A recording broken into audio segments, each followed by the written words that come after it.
Bonjour mes frères, que la grâce et la paix de notre Seigneur Jésus soient maintenant sur vous et sur toute votre famille. Amen. Je suis le pasteur Antonio Junior et aujourd'hui je viens vous transmettre une parole puissante, mes frères, mon cœur brûle. Je ressens déjà ici la présence de Dieu parce que j'étais en prière à l'instant. Il y a peu, j'étais ici en train de méditer sur la parole de Dieu. Et aujourd'hui, je vais te transmettre un message qui va changer ta vie pour toujours. Laisse-moi d'abord t'expliquer ce qui s'est passé, et tu vas comprendre où je veux en venir.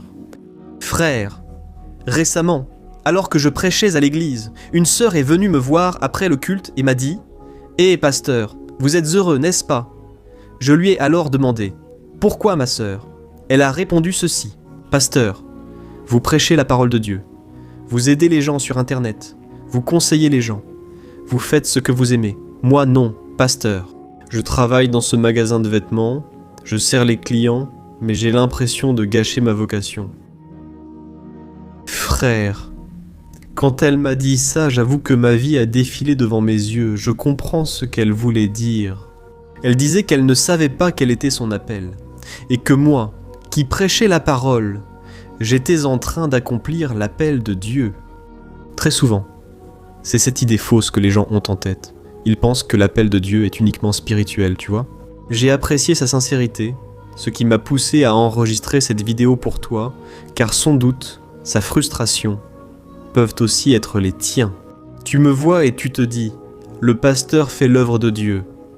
Puis tu examines ta vie, tu regardes les difficultés du quotidien, cette routine lourde que tu as, et tu penses que rien ne se passe. Alors, je vais te donner ici 3 conseils pour que tu puisses identifier quel est ton appel, pour que tu saches exactement à quoi Dieu t'a appelé. Amen. La Bible dit dans Colossiens 3:23-24 que tout ce que nous faisons, nous devons le faire comme si c'était pour Dieu et non pour les hommes. Amen.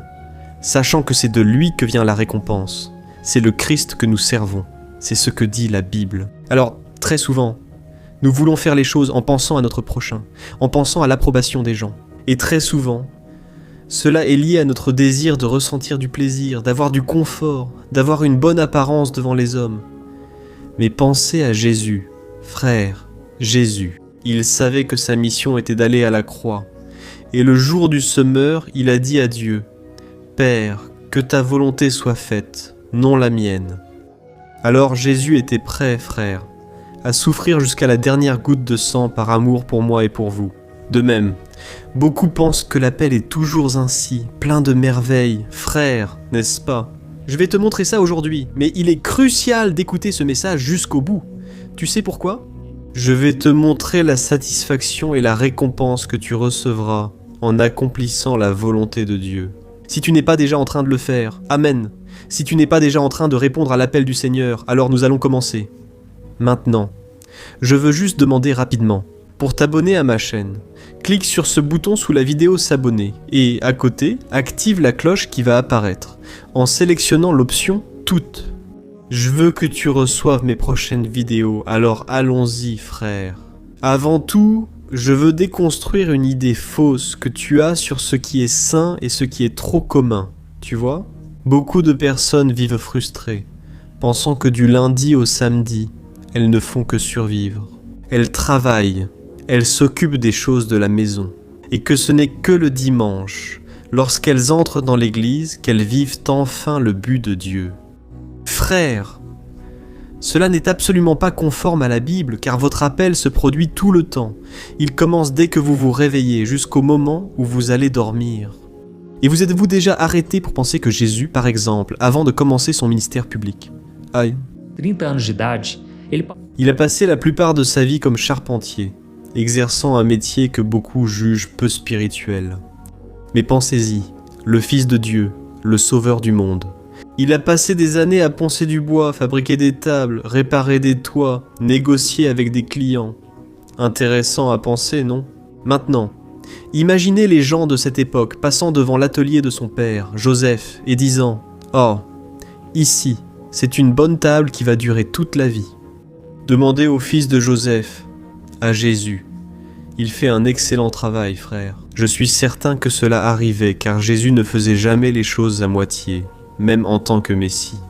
Au contraire, la perfection avec laquelle il faisait les choses révélait seulement son caractère. Tu crois que les années où Jésus a travaillé avec son Père ont été perdues? Bien sûr que non. Frère, dans cet atelier de menuiserie, Ao fazer móvel muito bem feito, en ne trompant pas le client sur le prix, en livrant le service dans les délais convenus, Jésus, en réalité, glorifiait le Père. Amen. L'atelier de menuiserie a été le premier lieu d'adoration de Jésus. Et si le Christ a travaillé et donné le meilleur de lui-même, qui sommes-nous, frères, pour penser que notre travail quotidien, notre routine, est quelque chose de moins spirituel, tu comprends? Aujourd'hui, je souhaite t'éclairer sur l'appel de Dieu, qui laisse toujours des indices tout au long de ton histoire et de ton chemin. Je n'ai pas ce qu'il m'a donné. aquele trabalho, aquele emprego, as pessoas com quem você conversou, conviveu. Je dis 60, 40 jours de jeûne. Le monde est dur, moi. Você pode hoje começar a observar Celui de l'armée. Sa vie, alléluia. Alors, nous allons maintenant analyser 3 signes clairs qui vont t'aider à identifier l'appel dans ta vie.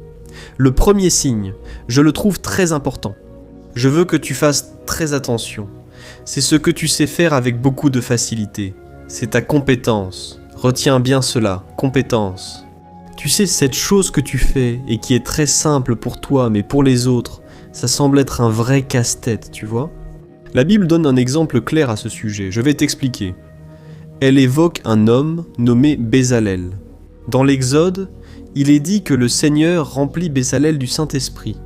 Mais pourquoi? Pour prêcher? Pour prophétiser?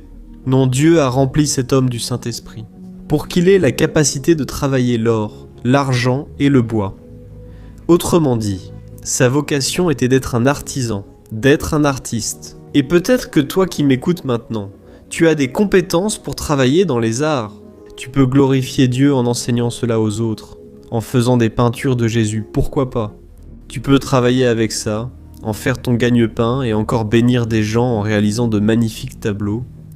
Et pas seulement ça, tu peux aussi travailler sur l'ordinateur. Certains frères ont un esprit plus analytique. Elle observe un tableau en désordre, et son cerveau l'organise spontanément. Ou ce qui, pour nous, est très ennuyeux. Pour être honnête, pour cette personne, c'est quelque chose d'agréable à faire. Frère, le royaume de Dieu ne dépend pas seulement des pasteurs ou missionnaires, ni seulement de ceux qui partent en Afrique. Souvenez-vous par exemple de Daniel. La Bible dit qu'à Babylone, il est devenu un haut cadre. Il était un gestionnaire public tellement excellent que même ses ennemis ont fouillé sa vie et n'ont trouvé aucune erreur. Parce qu'il faisait les choses avec beaucoup de volonté, beaucoup de goût et beaucoup de dévouement. Et la Bible montre clairement que l'excellence dans la vie de Daniel était sa plus grande prédication, dans un pays qui ne connaissait pas Dieu. De la même manière, votre appel est peut-être de participer à des entreprises qui sont en faillite, d'aider des familles qui sont désorganisées financièrement. Pourquoi pas? Vous pouvez soulager une famille et être une bénédiction en donnant, conselhos, ajudando pessoas. Donner de la valeur aux choses, à la vie. Chercher Dieu aussi, tu comprends? Ou peut-être que tu as la main verte, par exemple, tu t'y connais vraiment en terre. Ton appel peut être, par exemple, dans l'agriculture, en produisant une nourriture de qualité et en luttant concrètement contre la faim, tu comprends? Alors ne méprise pas ton talent naturel. C'est l'outil que Dieu t'a donné pour que tu travailles dans le royaume de Dieu. Donc, la première chose, c'est la compétence. D'accord, c'est ce qui va t'aider à découvrir ton appel. Et puis il y a quelque chose de très important. C'est ta passion. C'est ce qui t'apporte la paix. Ne confondez pas ça avec faire ce que vous aimez. Ce n'est pas pareil, d'accord? Le travail demande beaucoup d'efforts, on le sait. Le travail fatigue. Mais il y a une grande différence entre la fatigue qui épuise ton âme et celle qui apporte cette satisfaction, cet accomplissement. Alors, mes frères, l'appel, c'est ce qui fait que, même après une longue journée de travail, tu poses ta tête sur l'oreiller et tu as ce sentiment de mission accomplie. Amen, tu sais ce que c'est. Cette paix n'implique pas que la journée fut facile. Cela ne veut pas dire que tu n'as pas eu de problème, mais qu'au cœur de la tempête, tu sais être au bon endroit, au bon moment. Essaie d'imaginer par exemple un médecin, un docteur, il passe des heures de garde, il voit du sang, parfois il voit beaucoup de douleur, beaucoup de souffrance et physiquement il est épuisé.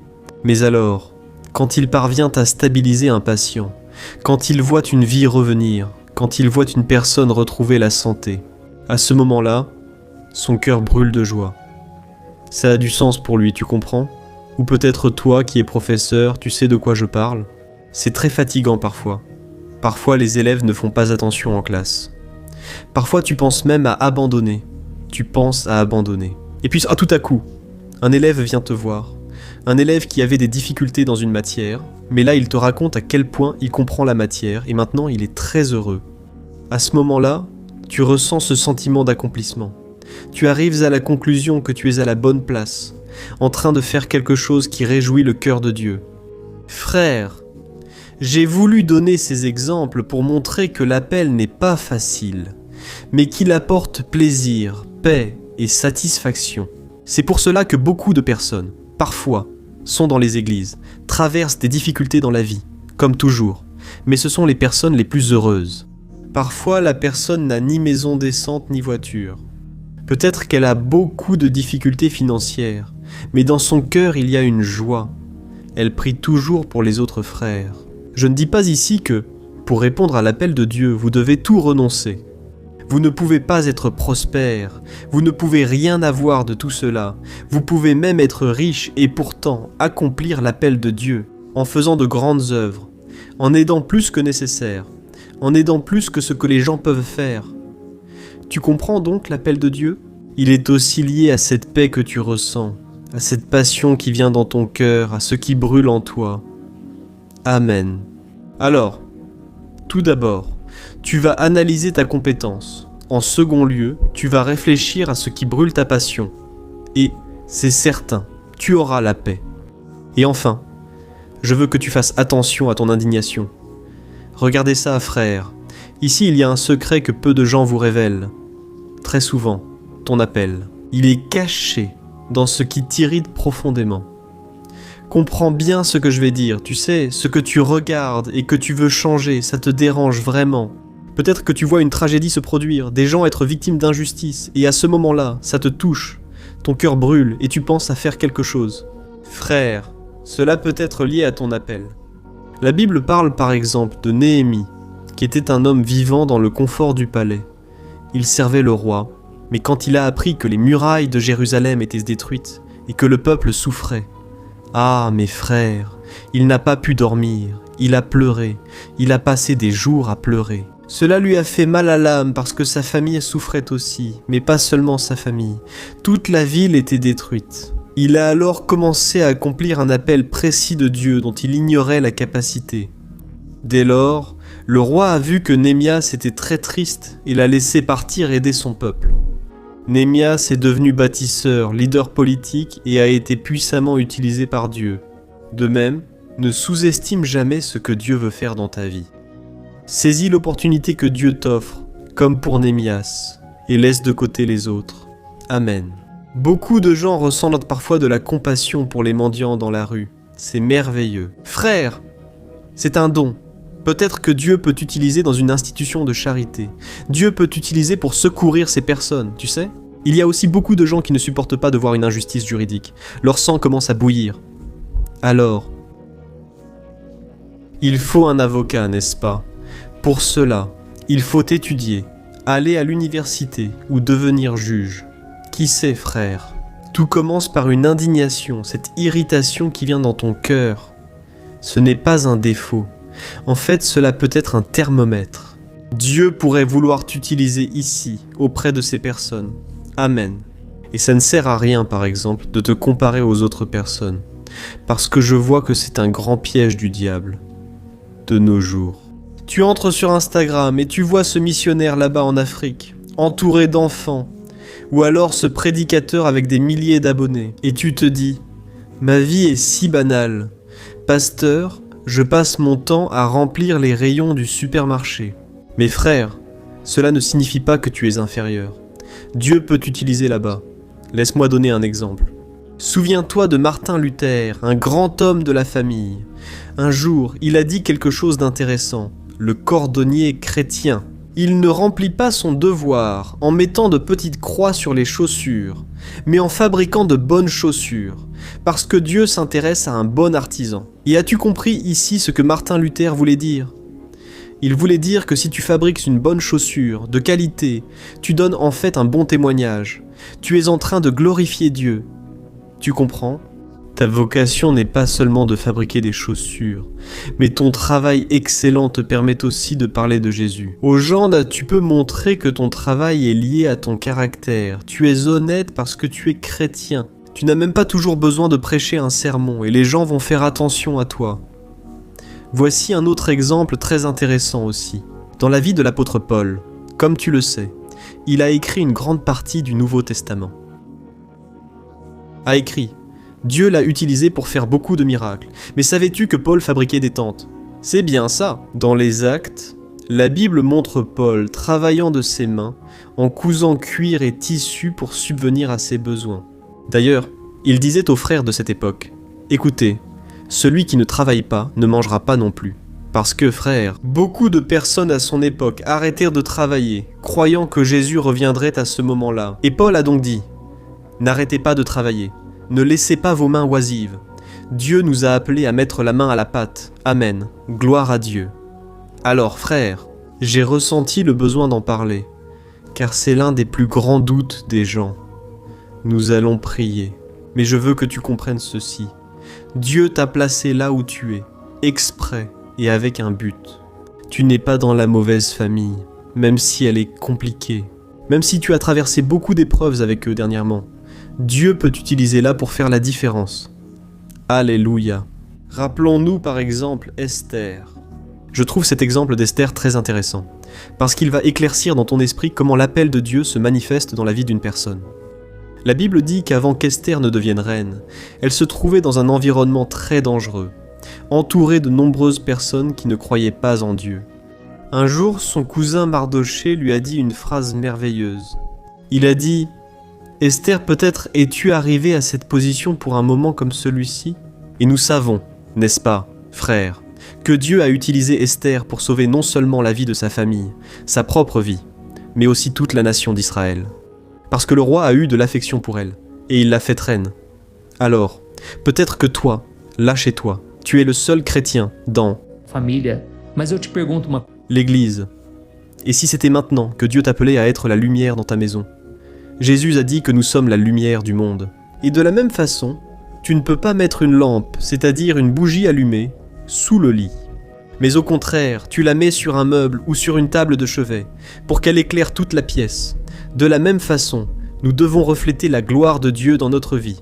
Alléluia. Dieu veut que tu diffuses sa lumière au-delà de l'Église.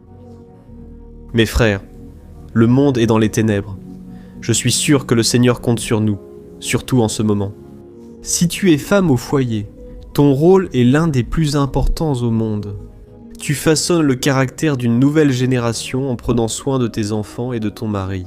Et alors, quand ton mari, tes enfants rentrent à la maison et qu'ils se sentent en paix, qu'ils ressentent l'amour dans la nourriture, dans ses vêtements propres, tout cela glorifie Dieu, frère. Je me suis souvenu d'un livre que j'ai lu une fois qui racontait l'histoire de John Wesley et son frère. Ils ont gagné des millions de vies pour Jésus. Et tu sais comment ça a commencé ? Avec leur mère, frère, elle ne prêchait pas pour des foules, mais elle passait tout le temps possible à prier et à enseigner ses enfants. Alors, il n'existe aucun effort, sacrifice ou dévouement qui ne touche pas le cœur de Dieu. Le Seigneur regarde-t-il ce que tu fais ? Et c'est pourquoi nous allons écouter et prier maintenant. Nous remercierons le Seigneur et lui demanderons de nous montrer chaque jour comment le glorifier. Alléluia, à la fin de la prière. Je te demande de partager. Je sais qu'il y a beaucoup de gens qui ont besoin d'entendre une parole comme celle-ci. Et tu peux être un porte-parole du royaume de Dieu. Tu peux être cette personne qui va faire la différence dans la vie de beaucoup d'autres. Alléluia. Alors ferme les yeux et prions au nom de Jésus. Gloire à Dieu, Seigneur, mon Dieu et mon Père, nous voulons te remercier pour un jour de plus. Merci, mon Dieu, pour l'air que nous respirons. Merci pour la vie du Seigneur en nous, dans la personne du Saint-Esprit. Merci, mon Dieu, car malgré les combats, Le Seigneur nous a gardés debout. Je sais que tu ne nous abandonnes pas. Bien souvent, nous voulons fuir ton appel, mais c'est impossible. Seigneur, notre cœur ne trouve la paix que lorsque nous sommes au centre de ta volonté. Dieu, je veux maintenant remettre la vie de cette personne qui m'écoute. Je la présente devant ton autel. Seigneur, tu sais que bien souvent elle reste cachée. Elle garde la bouche fermée, alors qu'elle pourrait parler avec audace de ton amour. C'est pourquoi je te demande pardon, Seigneur, et pas seulement cela.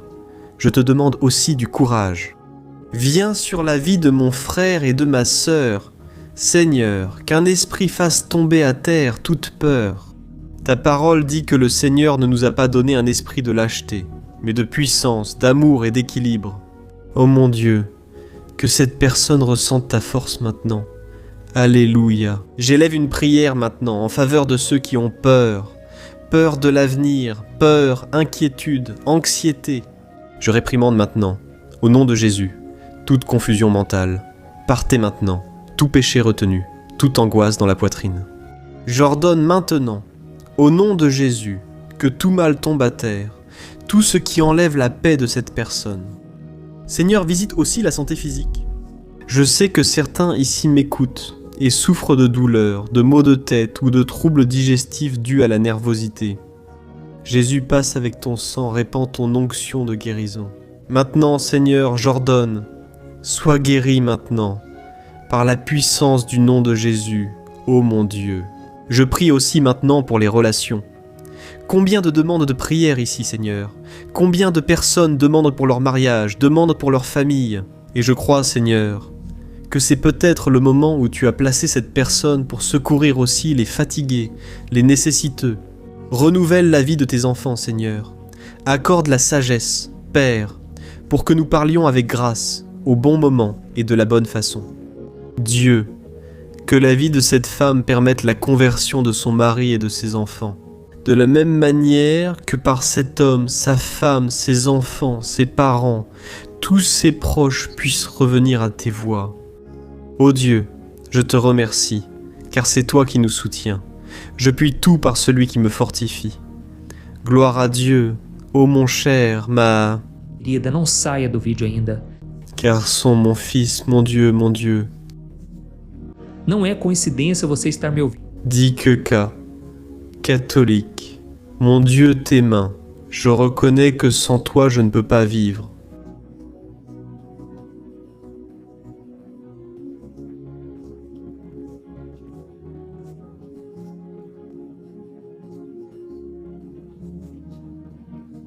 Jésus, mon cœur est troublé, mais je crois que tu es le prince de la paix. Je te demande de pardonner mes péchés. Transforme-moi, Jésus. Je veux te ressembler. Je veux être avec toi chaque jour jusqu'à l'éternité. C'est pourquoi je déclare de ma bouche que tu es mon Seigneur et mon Sauveur. Je crois que le Seigneur est mort sur la croix pour me sauver, qu'il est mort pour mes péchés, et que le châtiment que je méritais est tombé sur toi. Jésus, s'il te plaît, pardonne-moi, transforme-moi et écris une nouvelle histoire pour moi en ton nom. C'est ainsi que je te remercie. Amen. Ô Seigneur, mon Dieu et mon Père, je te remercie. Cet homme et cette femme ont prié de tout leur cœur. Ta parole dit que lorsqu'un pécheur se repent, une fête a lieu au ciel. Le passé est effacé. Une nouvelle histoire de but et de victoire commence à Vitoria.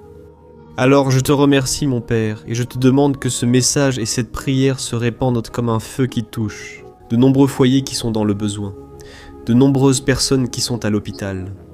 Dieu, nous sommes là, Seigneur. Utilise-nous aujourd'hui pour partager cette prière afin qu'elle touche des cœurs et transforme des vies. Au nom de Jésus, je prie et te remercie. Amen, gloire à Dieu. Salut! Puis-je te poser une question? As-tu déjà remarqué que souvent les choses ne marchent pas dans ta vie? Tu te sens perdu, frustré, persuadé de ne jamais être heureux face à tant de problèmes. Problemas que você enfrenta, problemas de relacionamento, problemas na família. Bénis-toi, bénisse, Amen, parce que tout cela est en train d'arriver. Il y a une chose dont je suis sûr, c'est que tu as des difficultés avec ça. Et c'est exactement cela qui t'empêche de vivre une vie de paix, une vie d'harmonie et de prospérité. Tu ne pratiques pas les principes de la parole de Dieu. Je sais que tu essaies, mais quelque chose t'empêche de prier. Quelque chose t'empêche de comprendre, ce qui te rend perdu et frustré. Je veux donc te dire quelque chose. Des milliers de personnes ont déjà rejoint le mouvement que j'ai créé, le voyage de la foi, et elles parviennent à grandir spirituellement. Elles améliorent leurs relations, et leur vie est devenue beaucoup plus heureuse et bénie. J'ai déjà traversé tout ce que tu vis aujourd'hui, et je connais l'ampleur de là. Je me sentais totalement perdu. Je savais que je devais prier davantage, que je devais lire la Bible, mais je n'y arrivais pas, et alors je me sentais complètement frustré. Jusqu'à ce qu'après tant de luttes, j'ai découvert une façon de grandir dans ma marche avec Dieu. Et après avoir réussi à faire cela, ma vie a changé du tout au tout. La transformation a été si grande qu'aujourd'hui, je parviens à aider des milliers et des milliers de personnes chaque jour. Je veux que tu t'engages, avec toi-même et Dieu, à suivre tout ce que je vais dire dans cette vidéo, d'accord ? La première chose que tu dois faire, c'est prier et lire la Bible de la bonne manière, pour qu'elle entre dans ton cœur et apporte le changement que tu désires tant, et qu'elle change aussi ton comportement. Je sais que souvent tu ne sais pas comment agir, parce que ton cœur est très triste, affligé, angoissé et perdu. Je sais aussi que souvent tu restes là. Tu n'as pas la force d'aller de l'avant. J'ai aussi vécu comme ça pendant de nombreuses années, et je sais exactement ce que c'est. Jusqu'à ce que je commence à voir la parole de Dieu d'une manière simple et pratique. Et ce parcours a transformé ma vie à tel point qu'aujourd'hui je suis ici, aidant des milliers de personnes à trouver la paix, l'harmonie et la direction. Frère, je ne pouvais pas garder cela seulement pour moi. Je ne pouvais pas retenir cette connaissance. C'est pourquoi j'ai écrit 3 livres pour vous apprendre cette méthode simple et pratique de chercher Dieu et d'obtenir des résultats. Le premier livre est « Le moment avec Dieu ». Il va nourrir votre esprit d'une telle manière que vous allez ressentir un très grand désir de chercher Dieu. Ce livre vous explique la parole simplement et renforce votre foi en lui. Vous lirez chaque jour un message, chacun étant classé par thème, directement sur ce mot dont vous avez tant besoin. Le deuxième livre est « Vie de prière ». Ce livre va changer vos sentiments. Il va guérir vos émotions. Il va donner une direction à votre vie. Vous allez remarquer que votre quotidien sera beaucoup plus léger. Parce que la prière, elle apaise notre cœur, elle soulage notre âme. Amen, ce livre contient aussi une prière par jour. Et elles sont toutes également classées par thème. Par exemple, prière pour l'anxiété, prière pour la dépression, prière pour l'angoisse, sentiment de culpabilité. Vous qui devez prendre une décision aujourd'hui, enfin, toutes ces prières vont vraiment vous fortifier dans votre marche avec Dieu. Et enfin, il y a le livre Minutes de paix. C'est un livre qui va changer vos attitudes et il va vous guider pour que vous ne vous sentiez plus jamais perdu, d'accord ? Le livre Minutes de paix. Il vient avec des tâches faciles et rapides pour que vous puissiez les mettre en pratique dans votre quotidien. Après tout, la Bible dit que la foi sans les œuvres est morte, amen. Et comme je veux que vous ayez tous accès à cette nourriture spirituelle quotidienne, je mets ces 3 livres à disposition au format numérique, pour que vous puissiez y accéder où que vous soyez, que ce soit sur votre téléphone portable ou sur votre ordinateur. Et tout cela, mes frères, pour un prix totalement abordable. Et vous contribuerez également pour que notre ministère atteigne encore plus de personnes avec le message de l'Évangile. Accédez simplement au site www.jornadadafoi.com.br affiché ici à l'écran. Ou alors vous allez cliquer maintenant sur le lien qui se trouve juste ici, en dessous de la vidéo, dans la description. D'accord, c'est très rapide, c'est sécurisé, et vous recevrez tout de suite mes 3 livres numériques dans votre email, pour que vous puissiez commencer votre transformation dès aujourd'hui, d'accord ? Alors cliquez sur le lien qui se trouve juste ici en dessous de la vidéo, et que Dieu te bénisse puissamment. Une grande accolade.